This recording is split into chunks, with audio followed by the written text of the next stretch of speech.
going on, guys? This is why we change shocks. This is a 2007 Jeep Grand Cherokee.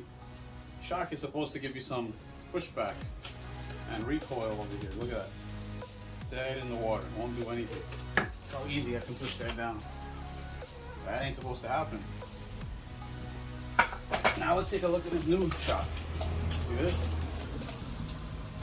Don't worry, I'll be able to put it back on.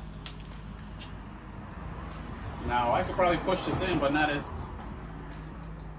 easy as that one. See how it retracts by itself? This is fighting me. This won't move at all. See that? Check this out.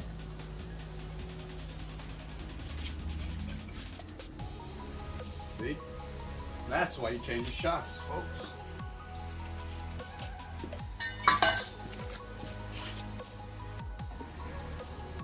What's going on, guys? Welcome to another blurry, shaky, jiggly episode of Dirty Dog Mechanic. At nighttime, like usual, where I'm going to be changing the shocks on this 2007 Jeep Grand Cherokee. I kind of started already, just to save some time. Let's call this nice and sweet. Right here, we're going to start with this 15 millimeter up here. We're going to pull that all the way out. These are the rear shocks. Then we're gonna go ahead, and I made it easy for you guys. I already started down here. This thing was a bitch to get out because it was all rusty. I sprayed penetrating fluid. Needed to use a breaker bar, another 15 millimeter. So now we're ready to come out, pretty much. Now we're out there. You pull this out, set it to the side. You can see all that rust that's there. You want to try and clean that off with a wire brush, just like so. This is the inside of the tire, right? Oh, but before that, safety first. I jacked my car up from the center diff, so the weight is still pretty much resting on the suspension itself. I put a chock up front, a wheel chock or a wheel block or a wood block, anything that won't let this car roll forward. And then I put two jack stands, one right there and one hidden right there. So now we pretty much just have to pull this bolt out here. All right, that's done. That one right there, they're both the same size. The tricky part might be trying to fish this bottom part out. See those bushings? Those bushings are gone. You gotta persuade this to come out. It's been there for a long time. Oh, there you go. Now let's show you how bad this is. Or let's see if this is even bad, because the other one was pretty bad. This was making a bunch of clunking sound. All right, let me stand back here. I hope you can see this. Barely even rebounds. Very, very slow. That. These bushings in here are so worn out and dry. Plus, this still has the Chrysler symbol on it, believe it or not. So they might even be original. This is a 139,000 mile truck right there. So this isn't an off-roading beast or anything. So I got these AutoZone, I think they're Duralasts.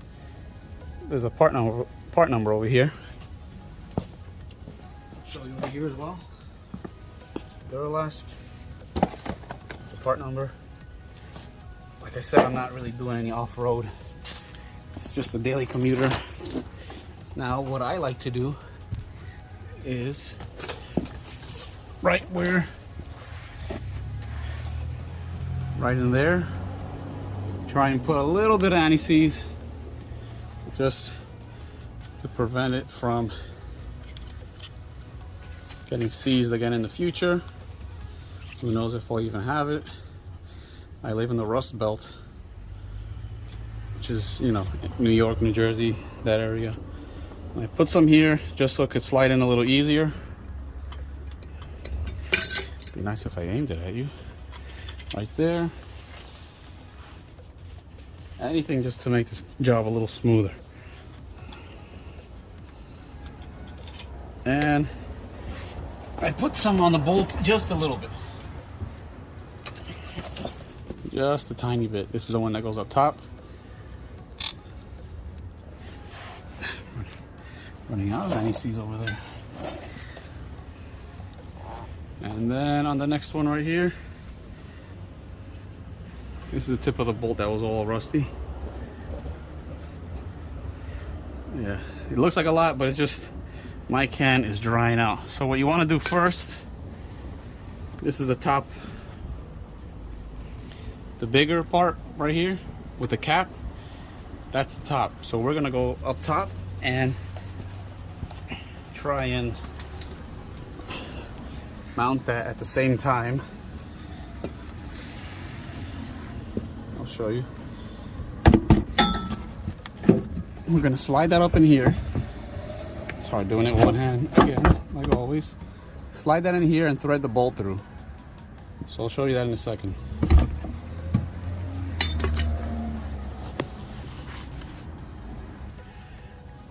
All right, so I started it. Now I'm just gonna run it through. Just enough so this could still swing out. So it can swing like this, so we can make it meet the bottom once I cut the strap. The hardest part is gonna is to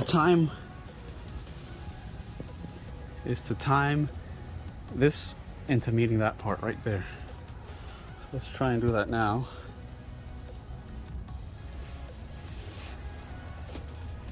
Let's get a better view.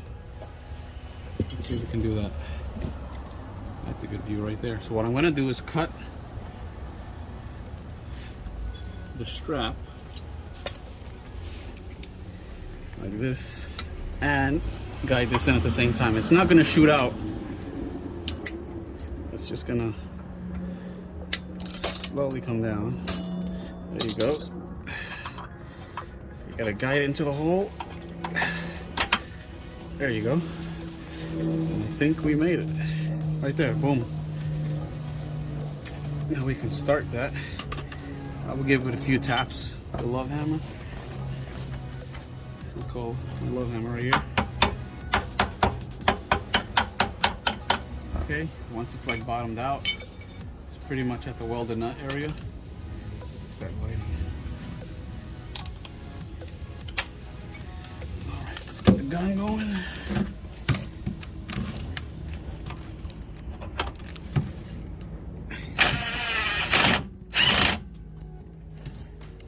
Block your view.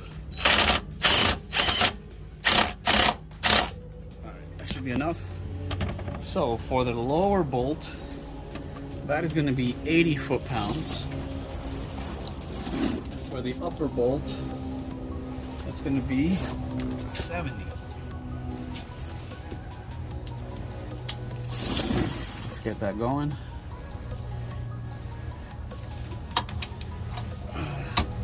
My torque wrench.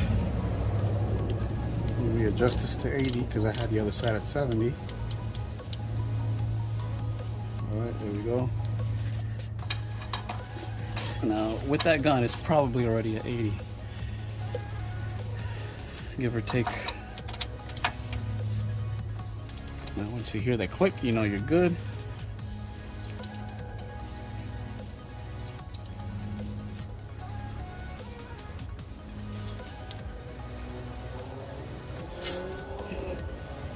Okay, any day now.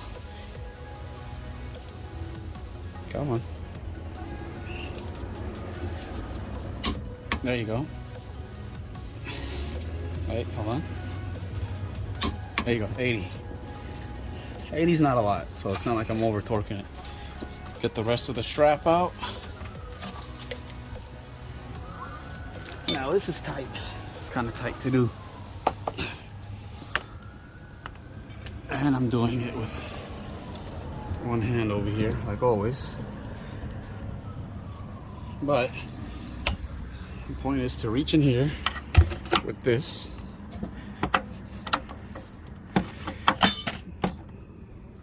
What I work with one hand all the time, and in the dark. It's part of life, right?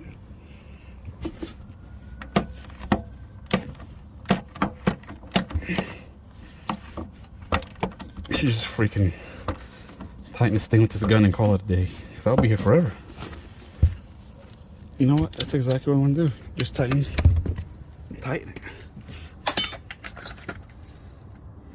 Told you it's a shaky, wobbly episode, like always. Where you at? Where are you at? Anyways, this thing was getting some pretty bad rattling and shaking and didn't really feel good on the road.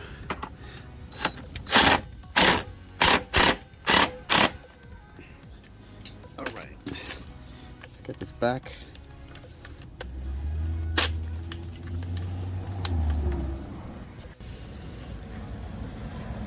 All right, shaky and wobbly, here we go. Should we torque down all the way already?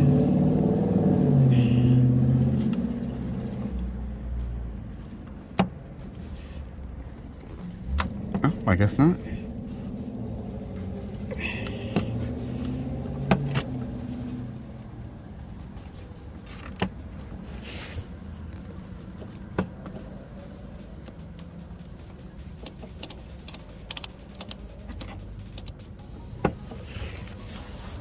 It would help if it was adjusted to the right torque.